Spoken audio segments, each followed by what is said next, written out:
Hey everyone, welcome back to Corporate Decoder, the place where we decode the financial wizardry behind public companies. And let me tell you, Paysign Inc. has some interesting numbers, this quarter making us wonder if they are truly on the fast track or hitting a few speed bumps. Get ready for a deep dive into their latest quarterly report revealing how their business performed and what it means for their future. Before we dive in, if you love getting these unfiltered insights directly from the source, make sure you are subscribed. And hey, we have a thriving community on Discord, link in the description below. Join us to chat more. This is Paysign Inc.'s quarterly report, a look at their financial health for the 3 months ending in September of 2025. Think of it like a checkup for the company. Let us start by looking at their balance sheet. This is like a snapshot of what the company owns and what it owes at a specific moment.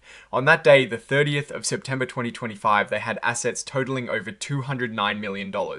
That sounds like a lot, right? But when we look at what they owe, liabilities were a massive $163 million.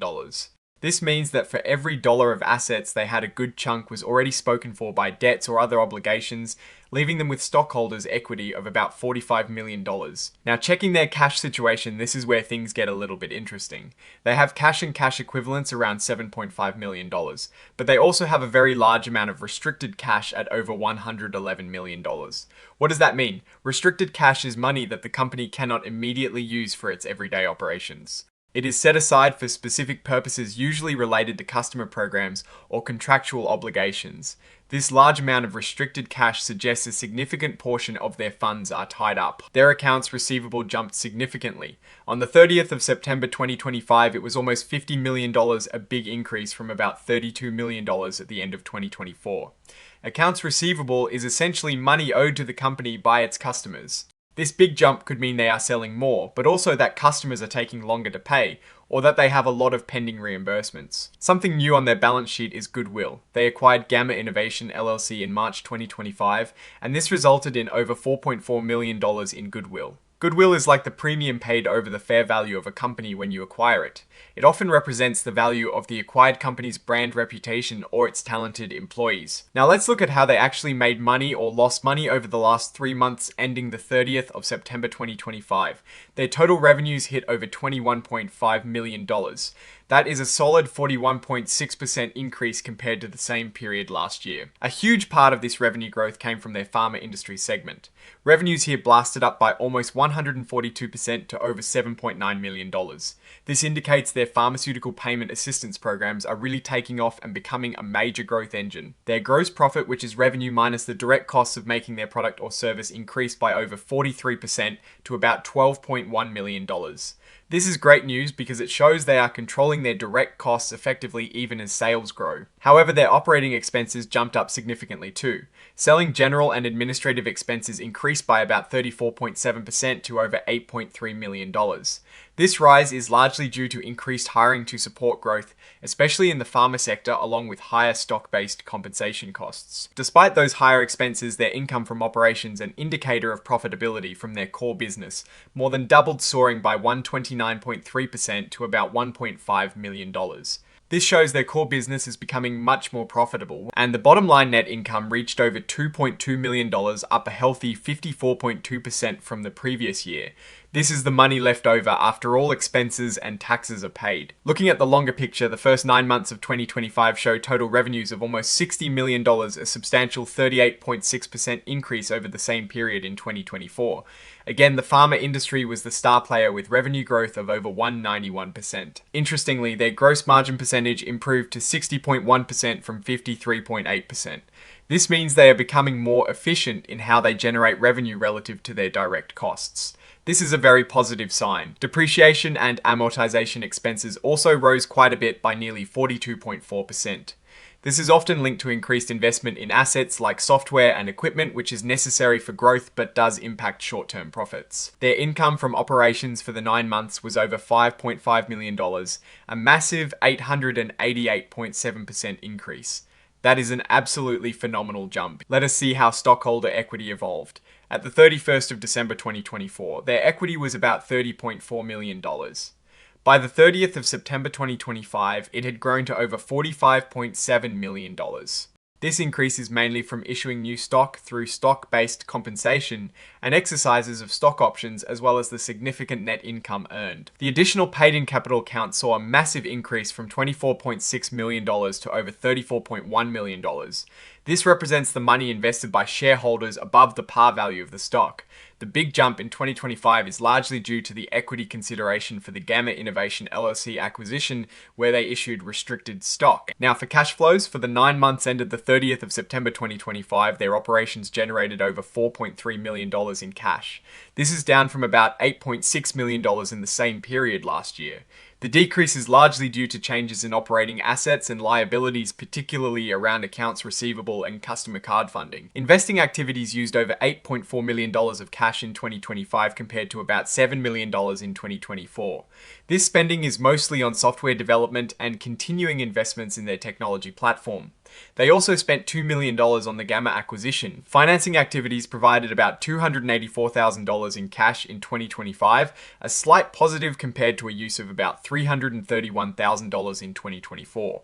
This difference is mainly from more proceeds from stock options being exercised in 2025. Overall, their total cash and restricted cash decreased by $3.7 million in the first 9 months of 2025.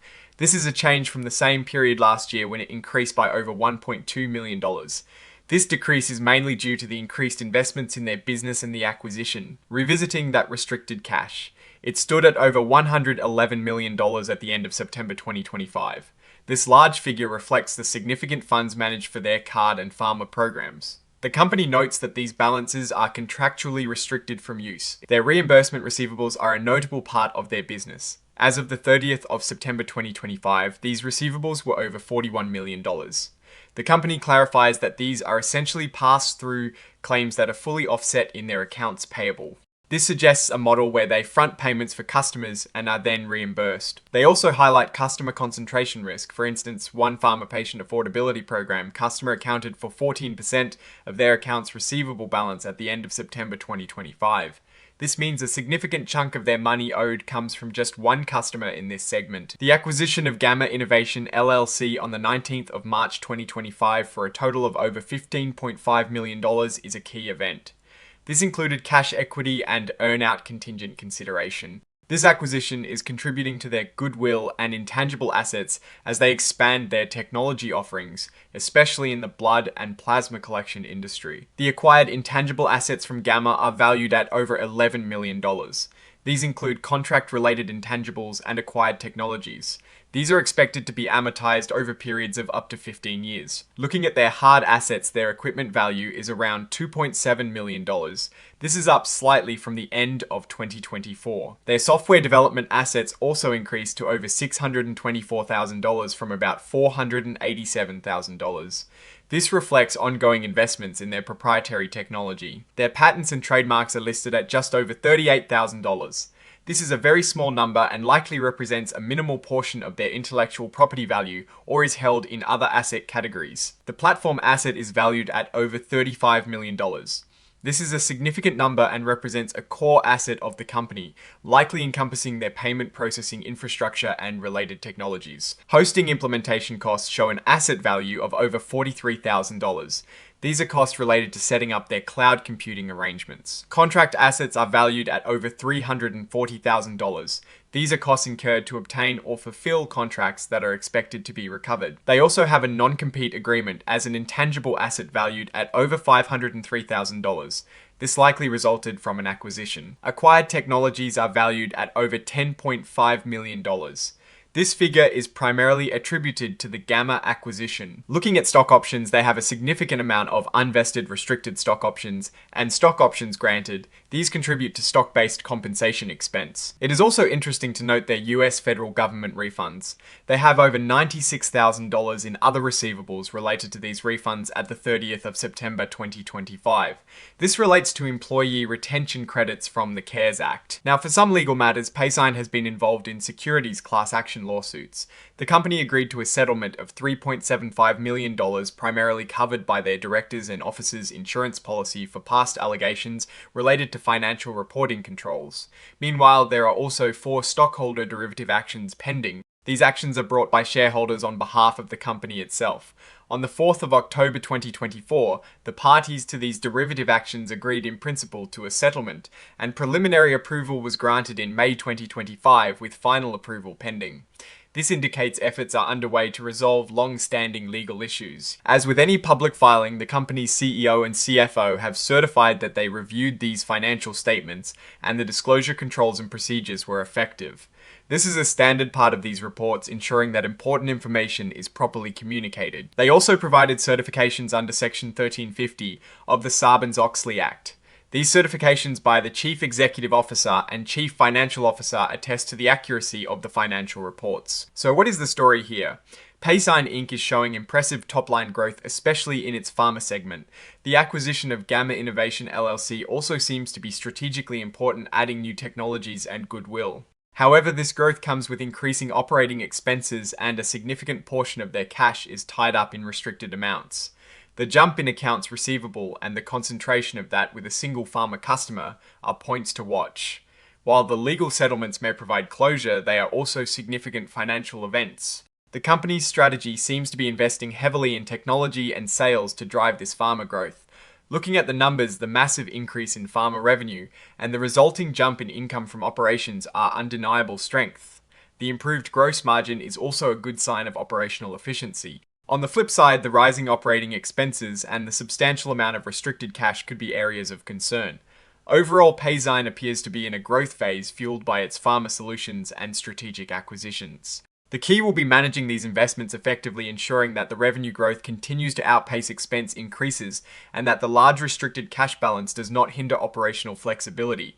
The company seems to be aggressively investing in its future, and the results so far in pharma are very promising. Alright, that is our decode of Paysign's latest filling. What do you think about their growth strategy and financial performance? Let us know your thoughts in the comments below. If you found this analysis helpful, please hit that like button and subscribe for more in-depth looks at corporate filings. And don't forget to join our Discord community linked in the description. Thanks for watching, and we will see you in the next one.